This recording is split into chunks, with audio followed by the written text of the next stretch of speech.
Hello everyone, welcome or welcome back to my channel. If you are new here, I'm Emily. As you can tell by the title, in today's video I am going to be discussing all of the books that I read in August. For some reason I was convinced that I had a really bad reading month, but now that I look back, August felt really long and I actually read more books than I thought I did. And I also read some really good books, so I'm very excited to get into this month's wrap up. So let's just get into it straight away with all of my statistics and the genre breakdown. I do this every single month. I think I've done this for almost like a year now and it has become a core part of my wrap up videos. So in total I read 12 books in August. I had one DNF in the month, which was actually Holly Jackson's new book. I did DNF this in a video, so a lot of you guys are not going to be surprised by this, but this is a soft DNF, so I am planning on going back into this book. I just feel like the time that I chose to try to read this, I really wasn't in the right mindset for it. There was a couple of weeks in August where I was just really not in a good place, and reading this book I just could not focus at all, and I really wanted to give it a good chance, and so I feel like reading it at a different time in my life would be a better option because I definitely think I'm going to enjoy this book. I just think it wasn't the right time, so that's the only reason why I DNF'd that one. But other than that, I didn't have any bad DNFs this month, surprisingly. I also did not set myself a TBR for August, so I can't tell you guys how many books I read from the TBR because I did just mood read this month. I read a total of 4,926 pages and my average rating on the books was 3.79. Now onto the genres that I actually read. I'm actually really surprised by the results of this. I read 6 fantasy/dystopian books, so that was my highest genre this month. I don't think I've ever had fantasy/dystopian books as my highest genre. I think it's usually like romance books, so I'm very surprised by that. Then I had 2 romance books and 4 thriller books, so my usual genres, just I feel like a different amount for each of them. But with all that being said, let's just get straight into it. Starting off with a series that I actually read this month, and I'll talk about my ratings for each of the books. I read The Remnant Chronicles by Mary E. Pearson. This is the first time I've ever read these books, and honestly I was very pleasantly surprised by this series. I am not the kind of person to read and binge an entire series at the same time, but that's what I did with this series. So starting off, I did read The Kiss of Deception. This is the first book. In this book we are following Princess Leia, who is pretty much a runaway bride. She is being forced to marry a prince from like a different town or city in this world that they live in, and she decides to run away because she doesn't think that she's ready for marriage, and she also wants marriage to be about love, not about tradition. And then this whole entire book is her being hunted down. We have a few different point of views in this book, and one of them is an assassin that's being hunted down to kill her, and the other one is actually the prince. He doesn't know that, and we also don't know who is who until towards the end of this book, so it's a little bit confusing. But this whole entire series, there is a massive love triangle aspect, which I don't usually love, but I did really love it in this series because I feel like it was done in a really good way to where I actually didn't know who I wanted her to be with. Anyway, I'm getting ahead of myself. This one I actually gave 3 stars. Now reading this book I was kind of like, I don't know if I want to continue this. Like, this was really boring, not that much happened, but I'll give it a go because it does end on a cliffhanger and I wanted to see what was going to happen. And I'm so glad that I did, because in the second book, The Heart of Betrayal, this was definitely my favorite out of the whole series. I think that this one was so perfect. There was so much that happened in it. It was literally so jam-packed. Like, it was like almost 500 pages of just continuous things happening, and I don't want to tell you guys like what that kind of entailed because obviously that would spoil the whole entire series and the first book and everything. I did give this one 4.5 stars, and then I went on to the third book, which is The Beauty of Darkness, and I literally finished this one last night and I also gave it 4.5 stars. Honestly, I'd probably bump it down to maybe 4.25, only because this one is extremely long. Like, it's almost 700 pages and it definitely didn't need to be. There were a lot of times in this book where I was like, okay, just like get to the point. Like, there was a lot happening that didn't really need to be dragged on so much. But overall, I would definitely recommend this series. I know that it's like a series that people read like years ago because it's like very YA. People read it before Dance of Thieves, and I haven't read Dance of Thieves either, but now that I've read this series, I'm definitely very excited to read Dance of Thieves because apparently this is like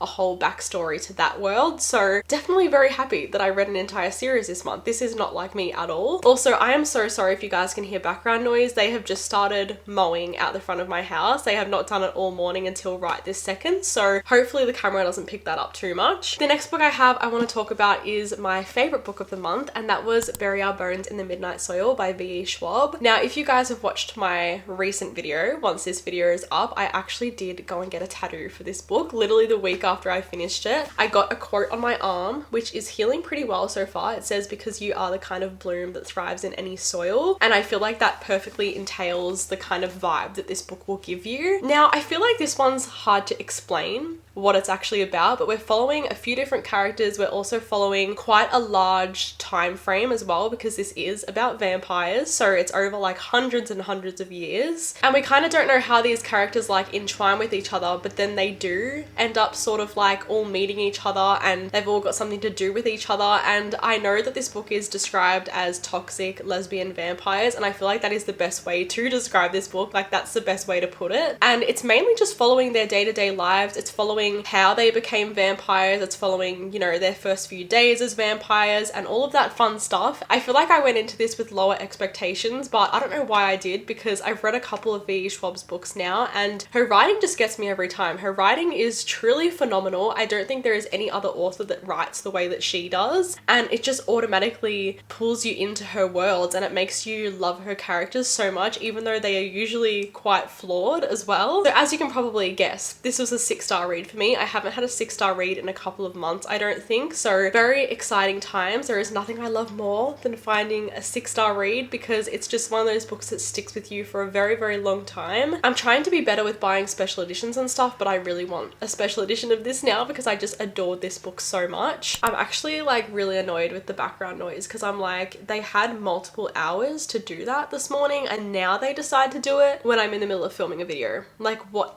are the chances of that? Next up, I read You With a View by Jessica Joyce. This is the first book that I've read from her. I've been very excited to try out one of her books because they definitely give me like the perfect spring, summer sort of vibes. And as of the start of September, it is spring in Australia. We're finally getting into the warmer seasons. Now, I'm going to tell you guys a bit of the premise of this because I loved the idea of this book. I just didn't like the way that it was executed. So we are following a girl in this book whose grandma passes away, and when they're going through all of the things in her attic, I believe it was, she ends up coming across this box of photos, and it is her grandma with this unknown man. So she ends up making this TikTok that goes viral, and she's looking for the man in these photos. I did read that TikTok thing at the back of the book, and I was like, I really hope the TikTok's not like a big part of this book, but unfortunately it was. I feel like TikTok was mentioned way too much in this book because she kept like updating TikTok on her progress of finding the man, and then they go on this like honeymoon trip that her grandma was supposed to go on with this man. And I forgot to say, this man has a grandson who was also a rival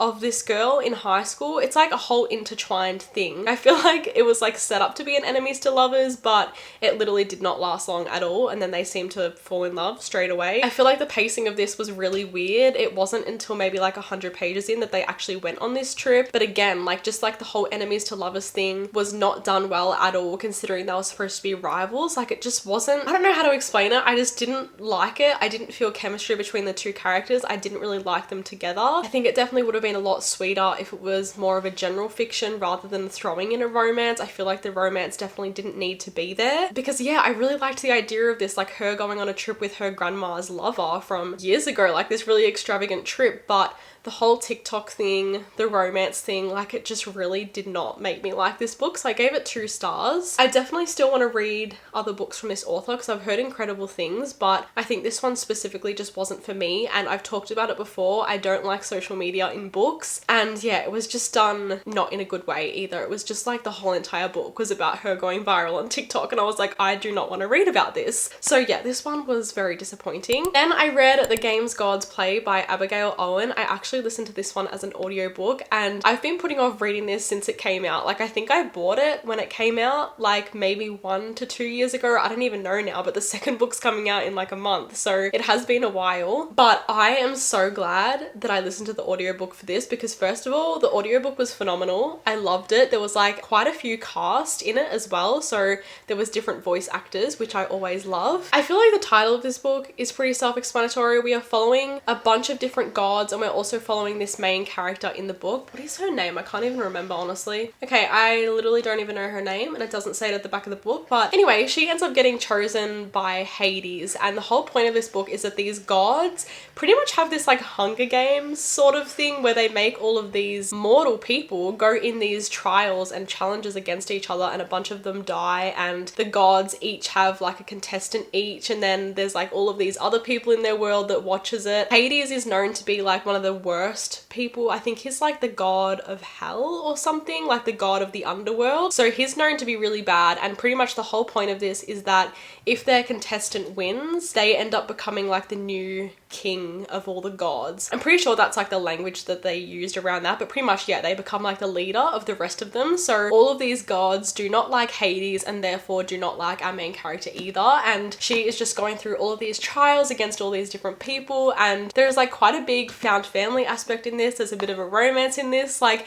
it just gave me everything I wanted, honestly. I ended up giving this one 5 stars, which I wasn't expecting to give 5 stars at all. Like, I feel like I went into this one with low expectations as well, and then it just exceeded my expectations, and I'm honestly so excited for the second book to come out now. I think it's coming out at the start of October, so not too long away. The way this ended, like, I'm glad that I read it when I did because I don't have to wait that long now for the second book. Then I read After I Do by Taylor Jenkins Reid. I also did read this in a vlog. I feel like sometimes I feel like I'm repetitive because I talk about the books I read in the vlogs that I film and then I talk about them again at the end of the month, but I know some of you guys probably don't watch the vlogs and then some of you guys watch this and vice versa, so I do like to still talk about them in depth here anyway. I went into this with really low expectations. I actually thought that I was going to end up DNFing this book because it is about a married couple and it's a second chance romance, and I don't like second chance romances really like at all. So I did go into this expecting to hate it, but it really pleasantly surprised me, and I don't know why, because I feel like Taylor Jenkins Reid does that all the time. She takes an idea that a lot of people don't like and then she creates something new with it and unique, and just the way that she writes characters I feel like is in a way that's really relatable and you can see yourself in them, and I feel like that's why her books are so enjoyable. So yeah, as I said, it is following a married couple, Lauren and Ryan, and their marriage is honestly at like a breaking point, and so they decide to make this plan of spending 1 year apart. They can literally have like an open marriage and do anything they want with other people, and then they will see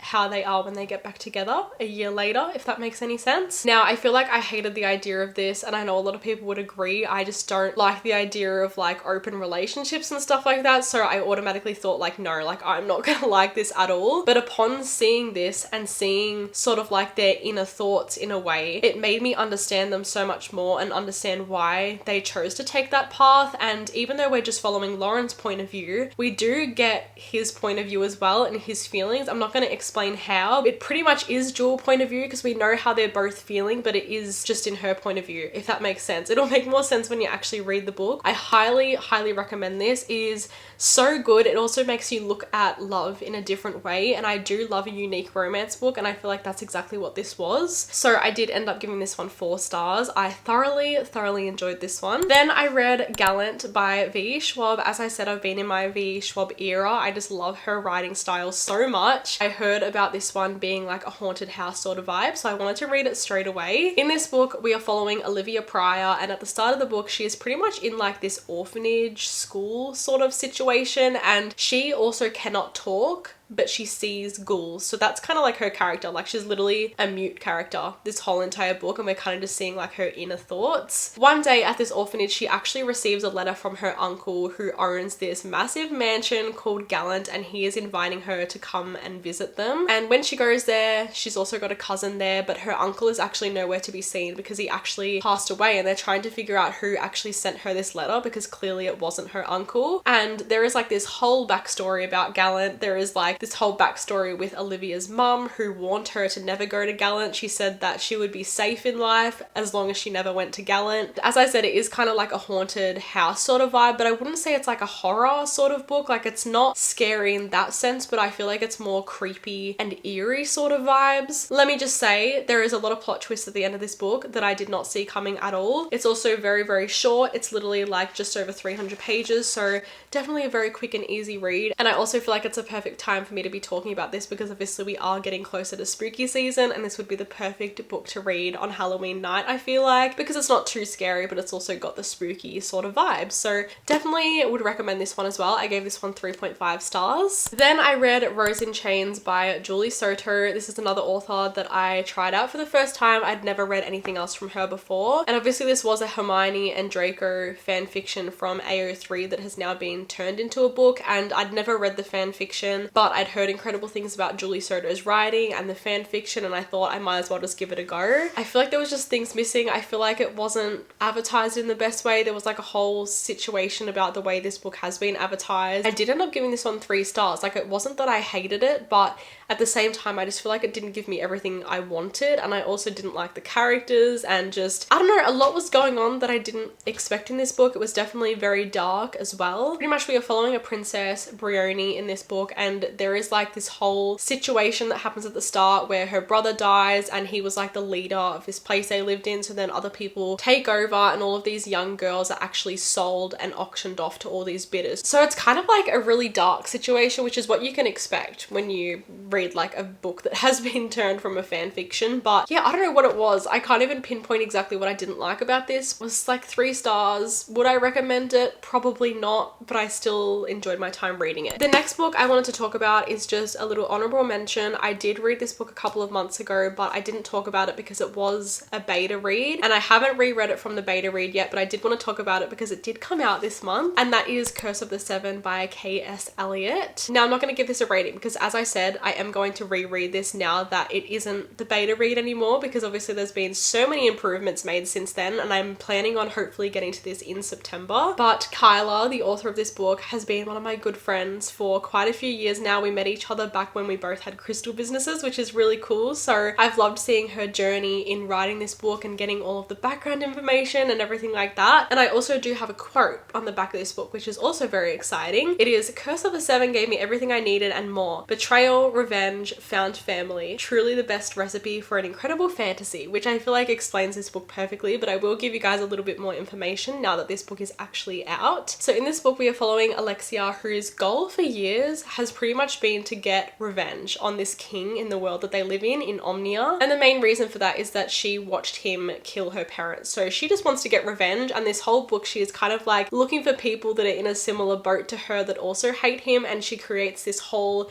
rebellion to take the king down. This is like the perfect found family in this book. I loved all of the characters and the way that they acted towards each other. I just feel like found family, especially in a fantasy book, is one of my favorite things ever. So yeah, I am going to reread this, and I'll talk about it again when I do reread it so I can give it like an official rating, but I did want to talk about this one before going into the rest of the books that I read during the month, which I don't have physical copies for. Now that I've gone through all the physical books, I'm going to talk about the 3 books that I read that I don't have physical copies for, and these were 3 thrillers that are on my Kindle. So the first one is called The Skydivers. Now this is part of a little thriller novella collection. I've been talking about this collection a couple of months now because I feel like I've been reading the books each month. It is part of the Alibis collection. I'll put a little photo on the screen so you get like an idea. Every single book is from a different author, and I've been slowly making my way through it. I think this one was the 4th one, so I think there's 2 to go. This one is following a woman who is parked out the front of this place where a lot of skydivers like land. It's like this big paddock or like farmland, and she sees that one of them seems to be going in a direction that they shouldn't be going in, and then they end up dying. Like, that is what happens at the start of the book, and then there is this whole investigation surrounding why this happened, if it was on purpose, if someone planned it, and that's kind of just the idea of this. Obviously it is a novella, so it's not many pages, and I feel like I can't really give you much more information than that, but I really didn't like this. I ended up giving it 2 stars. I know there's only so much that they can do with a little novella that's like under 100 pages, but I just feel like with this one specifically, it just didn't give me what I wanted. I still felt confused by the end of this, so I didn't really enjoy it for that reason. The next one I read was The Good Samaritan by John Mars. I literally finished this one yesterday yesterday as well, and it was phenomenal. I actually asked you guys on my Instagram story for like Kindle Unlimited thriller recs because I just could not find anything I wanted to read, and someone did suggest this. And of course with the suggestions, I was looking up like the synopsis of each of them, and when I read this one, I was like, okay, I have to read this book because I have to know what's going to happen in this. It is actually following a main character who is part of this like end of life hotline, like a suicide hotline, and she actually has different intentions. Rather than trying to help them through their thought patterns and everything like that, she actually wants them to die, so she takes advantage of these people. It is really weird, but when I read the synopsis, I was like, okay, the idea of this is so unique. Like, I've never read anything like this before, so I just had to see what was going to happen. And let me tell you, there is like twist after twist in this book that I didn't expect. I literally feel like I was like gobsmacked while I was reading this. I had to like process at different points what was actually going on, because yeah, there was just so much going on. This main character is truly one of the most messed up characters I've ever read. But yeah, that's all I'm gonna say about that one. It was a really, really good thriller though. I gave it 4 stars, and as I said, it is on Kindle Unlimited, so that's always an added bonus as well. And then the last book I read, which was actually an audiobook that I listened to, was Don't Let Him In by Lisa Jewell, which is actually her newest release. I've read quite a few of her books as well. This one, I'm not gonna lie, I was confused for a lot of this book because there's quite a few different point of views, and I didn't really get why or how the characters sort of like intertwined with each other, but it did make more sense towards the end of the book. This is following a woman whose husband actually passed away, and she ends up getting a letter from this other guy who's claiming that he's an old friend of her husband, and he wants to like connect and talk about it and, you know, sort of like grieve together in a way. And they end up kicking off this relationship out of this. The lady's daughter is like really suspicious of this guy and ends up sort of like investigating him on the side. I would definitely recommend reading this book rather than listening to it, because I feel like listening to the audiobook made it more confusing. But that's all I can really say honestly about this book. I gave it 3.75 stars. I really enjoyed it towards the end, and I didn't expect anything, so I did really enjoy this one too, and would recommend. Honestly, I think I've loved everything that I've read from Lisa Jewell, so she's a pretty good thriller author. If you're looking for like thriller book recommendations, she is definitely one to go to. But yeah, that was the last book that I read in August, so I did end up reading a total of 12 books. I feel like I read so many good books this month. I'm very excited to see what I read in September, because I think September is going to be a bit of a different looking month for me. As a lot of you guys will probably know, I've been talking about it for months now. I have been waiting for surgery to remove my endometriosis, and I believe that I'm getting a date in September, so I don't know what my recovery is going to be like. I don't know what I'm going to be filming or reading, so next month's wrap up is definitely going to be a very interesting one. I feel like it's going to be very all over the place, but I'm very excited for it nonetheless. So yeah, thank you guys so much for watching this video. If you enjoyed it, make sure to give it a like, because it'll really help out my channel. Comment your favorite book that you read in August, because I'd love to get your recommendations as well. But with all that being said, thank you again, and I hope to see you all in my next one.